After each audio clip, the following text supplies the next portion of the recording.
हिंदू समाज में गोत्र शब्द का अर्थ कुल होता है। एक आम आदमी समाज द्वारा बनाई गई नीतियों और नियमों का पालन करके ही समाज में अपना और अपने परिवार का सम्मान बनाए रखता है। गोत्र प्राचीन मानव समाज द्वारा बनाए गए रीति रिवाजों का हिस्सा है, जो ये निर्धारित करता है कि कोई व्यक्ति किस पूर्वज के संतान है।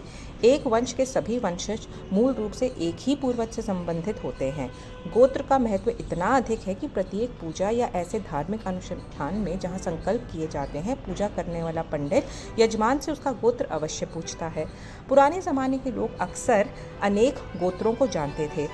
आज के लोगों में से उनका गोत्र पूछें तो वे आसमान की ओर देखने लगते हैं, या यूं कहें कि गूगल युग की ये पीढ़ी या तो धार्मिक कार्यों के प्रति उदासीन हो गई है या इसमें बिल्कुल भी दिलचस्पी नहीं रखती है। गोत्र का इतिहास बहुत पुराना है। आमतौर पर यह माना जाता है कि गोत्र का संबंध ऋषि मुनियों से है। इसमें कहा गया है कि जिन ऋषि के पूर्वज शिष्य थे, उनके नाम से कुल का गोत्र सदियों तक चला। जिनका गोत्र ज्ञात नहीं है, उनके लिए ज्योतिषी कश्यप गोत्र बनाकर जाते हैं। गोत्र क्या है? गोत्र आपके वंश के बारे में बताता है। जाति, धर्म, गोत्र, वर्ण, ये सभी चीज़ें मनुष्य ने बनाई हैं और हर चीज़ को किसी खास मकसद के लिए बनाया गया है। ये सभी चीज़ें लाखों हज़ारों साल पहले बनाई गई थी, जिनका हम आज भी पालन कर रहे हैं।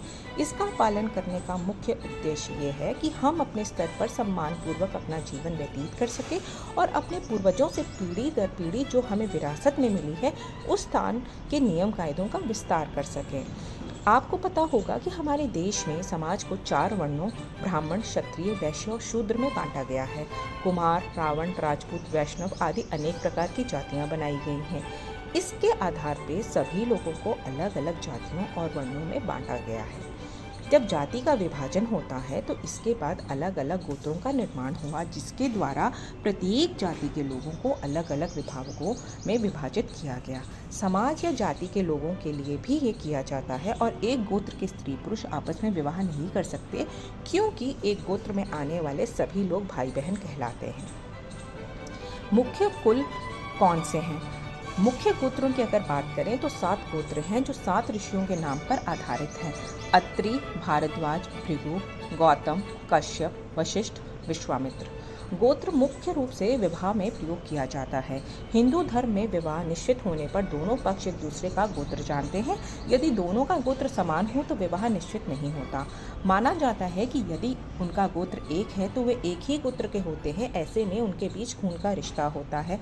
इस वजह से शादी नहीं हो पा रही। सभी वर्ग कैसे हैं? जैसे कि आप जानते हैं कि वर्ण 4 प्रकार के होते हैं: ब्राह्मण, क्षत्रिय, शूद्र, वैश्य। इन चारों वर्णों को उनके कार्यों के आधार पर अलग अलग भागों में बांटा गया है और पहले के समय में प्रत्येक व्यक्ति को अपने वर्ण के अनुसार कार्य करना पड़ता था। ऐसे में यह जानना आवश्यक हो जाता है कि कौन सा वर्ण किस प्रकार का है।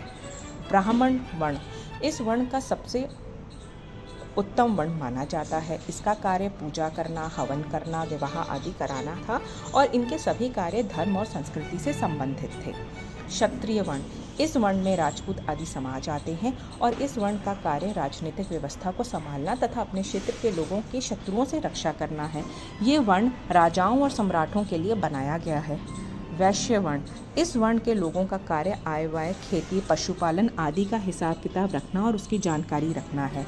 साधारण तौर पे अगर इस वर्ण को देखें तो उसमें बनिया आदि लोग आते हैं, जो आय व्यय की जानकारी रखते थे और राजा के द्वारा दिए गए निर्देशों का पालन करते थे।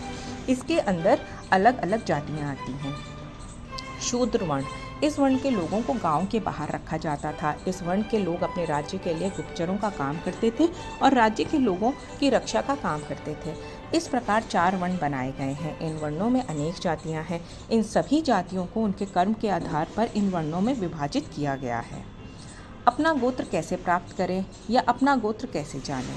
किसी भी व्यक्ति का गोत्र उसके पूर्वजों से संबंधित होता है। आपके पूर्वज किस ऋषि से जुड़े हैं, उसी वंश परंपरा के तहत आपका गोत्र निकलेगा। ऐसे में आप अपनी वंशावली में अपने गोत्र को देख सकते हैं। सबसे आसान तरीका है कि आप अपने घर के बड़ों से अपने गोत्र के बारे में पूछें। इसके बारे में आप अपने दादा या परदादा या अपने पिता से सीखें। आपके पाटीदार यानी आपके चाचा या गांव के पाटीदार का गोत्र आप ही के गोत्र का होगा, तो आप इस तरह भी अपने गोत्र का पता कर सकते हैं। बस इतना जान लीजिए कि आपके कुल का नाम इन्हीं 8 ऋषियों में से एक नाम पर पड़ा है। अब ऐसी स्थिति में आपको बस इतना करना है कि किसी पंडित को अपनी वंशावली पुस्तिका दिखानी है या आपको अपने किसी बड़े से इस बारे में पूछना है। कभी कभी हमारे घर के पुराने पंडित या पुरोहित को पता होता है कि हमारा गोत्र क्या है, तो वहीं से आप इसके बारे में पता कर सकते हैं। तो दोस्तों, कैसी लगी आपको ये ज्ञानवर्धक जानकारी?